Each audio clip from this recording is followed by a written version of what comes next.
Bonjour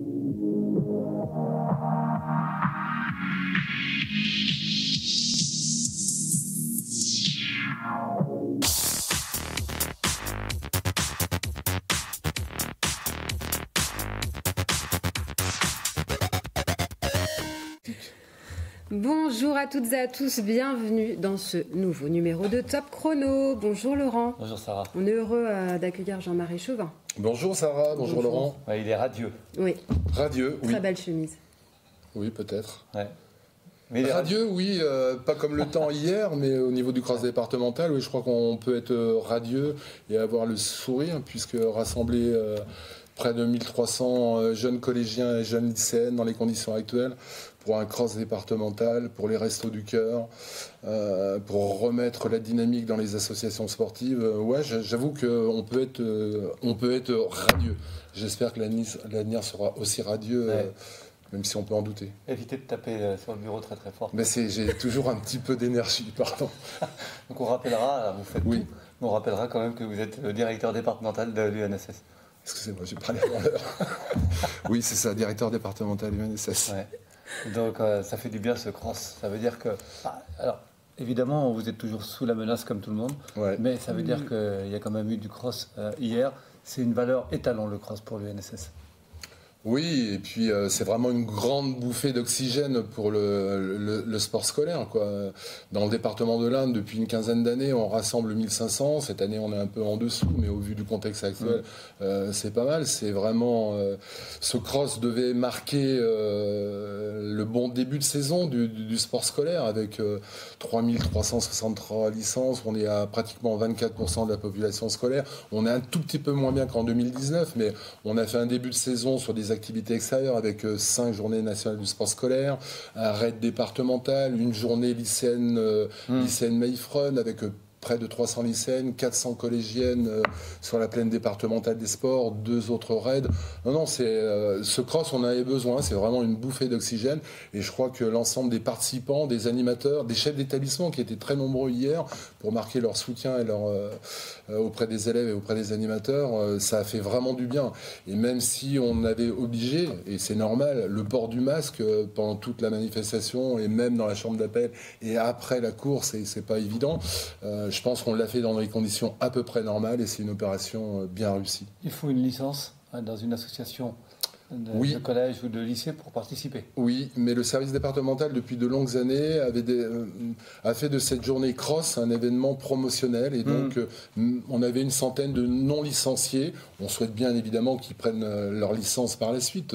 Ça ne peut que leur donner le goût de l'effort et l'envie d'être au sein de l'association sportive. Mais bon, c'était ouvert aussi aux non-licenciés. Donc, un moment très très fort. Un moment très fort et une année très forte pour vous, puisque tout a commencé avec les assises nationales à Issoudun, avec Nathalie Constantini. Oui, le séminaire national à Issoudun qui avait été reporté 3 fois, qui, au dire des participants, a été une réussite d'un point de vue logistique. Je crois que au départ, ils ne connaissaient pas Issoudun, ça ne faisait pas rêver, comme Anglette, comme Lyon, comme Paris, comme Lyon. Mais je crois qu'ils ont cherché sur Issoudun, mais ils sont repartis enchantés de l'accueil réussi par la Dream Team. Et je crois que c'était une opération réussie. Avec Nathalie au centre de congrès, il y avait des conditions remarquables. Depuis, Madame Constantini n'est plus directrice nationale du UNSS depuis le début novembre. Donc on est un peu en stand-by au niveau de la direction nationale. Les candidatures vont intervenir prochainement. Donc voilà, une nouvelle page se tourne. Mais il y a toujours des projets. On va en parler. Oui. On regarde les images du cross d'hier et on va en parler après. Vous allez découvrir donc les images. D'accord, je découvre les images avec un superbe départ. Oui, c'est vrai. Allez, c'est parti.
Eh oui, des belles images. D'Étienne Bonneau et d'Aurélie Berthaud. Tout à fait. Voilà. Oui, je découvre parce que moi, j'ai pas forcément vu beaucoup de choses hier, pris par les tâches d'organisation, mais il y avait toute une équipe qui avait mis en place dès le mardi matin avec JB et sa classe athlétisme de Rosa Parks. Jean-Baptiste Brégeot. Tout le monde ne connaît pas JB. Excusez-moi. Et donc, le matin, une vingtaine de profs, et ça nécessite un gros travail logistique, et tout était en place à l'heure. Et donc, on a pu voir près de 1200 coureurs sur le parcours, et c'est vrai que ce sont de belles images. Donc il y avait un challenge également, sport et alimentation. Oui, parce que le thème, on courait pour les Restos du Cœur. C'était la 3e opération. On l'avait fait en 2019, on l'avait fait en 2017, et c'est avec grand plaisir que les Restos du Cœur ont été associés à notre manifestation. Plus de 500 kilos ont été récoltés par les associations sportives. Donc je pense qu'on remplit notre rôle citoyen que d'être solidaire avec les gens qui en ont besoin. Et puis nous, notre thème éducatif, c'était mieux manger pour mieux bouger. Donc on avait fait un petit challenge, un petit questionnaire par AS. Et c'est le lycée Georges Sand de la Chatte qui a remporté ce challenge, doté d'un chèque de 100 € offert par le service départemental UNSS. C'est vrai que vous êtes vigilant sur la diététique des jeunes. Alors bon, l'émission est trop courte pour en parler, mais en un mot.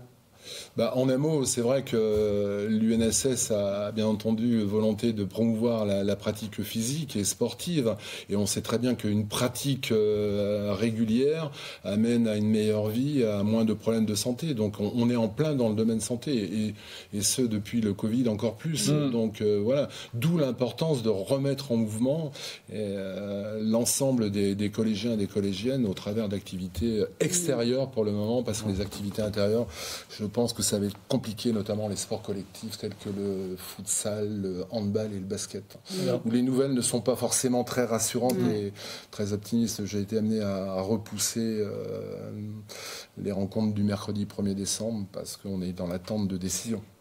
Donc au niveau des projets, est-ce que vous pouvez avoir une visibilité ou alors du coup plus du tout ? Écoutez, on va attaquer une période, semble-t-il, hivernale, un peu avec quelques frimas, un peu froid. Ça risque d'être compliqué, donc on a su se réadapter en début d'année en mettant en place beaucoup d'activités extérieures. C'est vrai qu'on a tout un public qui attendait quand même, et en collège et en lycée, de se retrouver sur les sports co à l'échelon départemental, parce que c'est important la confrontation. Et là, c'est vrai qu'il va falloir. On a bâti un projet juste avant les vacances de la Toussaint, jusqu'en décembre. Écoutez, là, on va se réadapter. On va peut-être s'orienter vers des activités extérieures, ou l'ergo-aviron, ou le biathlon, ou la course d'orientation, ou du VTT. Mais on saura pour mettre les élèves en situation de pratique, ce qui nous importe avant tout. Est-ce qu'il y a des finales nationales qui auront lieu dans l'Indre ? Ah oui, oui, le service départemental organisera 2 championnats de France cette année, un de tir sportif au Centre National, et puis surtout le triathlon qui a été remis 2 années. On a fait une première réunion jeudi dernier avec l'ensemble des partenaires. On avait déjà bien travaillé en amont, mais bon, il faut relancer. Pour le moment, les championnats de France extérieurs ne sont pas en danger, quoi. Donc, on espère qu'on va pouvoir enfin réaliser ce triathlon qui, dans le département de l'Indre, a toujours connu beaucoup de succès au niveau départemental. À chaque fois, j'avais une vingtaine d'équipes de collège et une dizaine d'équipes de lycée. Donc, et puis des finales académiques et puis d'autres journées promotionnelles. Parfait, c'est terminé. Timing terminé. Juste un petit agenda, Laurent, quand même, du foot. Oui, en amical, la mairie à Frontenor, c'est vendredi après-midi. C'est à huis clos. Un petit clin d'œil à Melvin Moreau quand même. Avec Melvin Moreau et Franck Zimmer qui remettent les gants de boxe. Et ce sera J1 samedi soir. Du rugby ? Du rugby avec le RCI qui reçoit Auxerre, le RAC qui reçoit Guéret, et puis la Chatte qui reçoit QC. De l'équitation. Oui, avec la Croix-Diamant qui organise un concours, un challenge. J'espère qu'on va se régaler avec le rugby autant qu'on a pu se régaler samedi soir. Ouais. Puis j'espère qu'au foot, on verra du football. Vous êtes optimiste là, pour le rugby indrien. Oui. Se régale pas toujours. Moi, je suis toujours optimiste. C'est vrai voilà. Oui, j'essaie d'être optimiste. Ça fait du bien. C'est ça. Bon, on va rester sur ces notes d'optimisme, justement. Merci Jean-Marie d'être venu nous voir. À très bientôt. Laurent. Au revoir. Au revoir.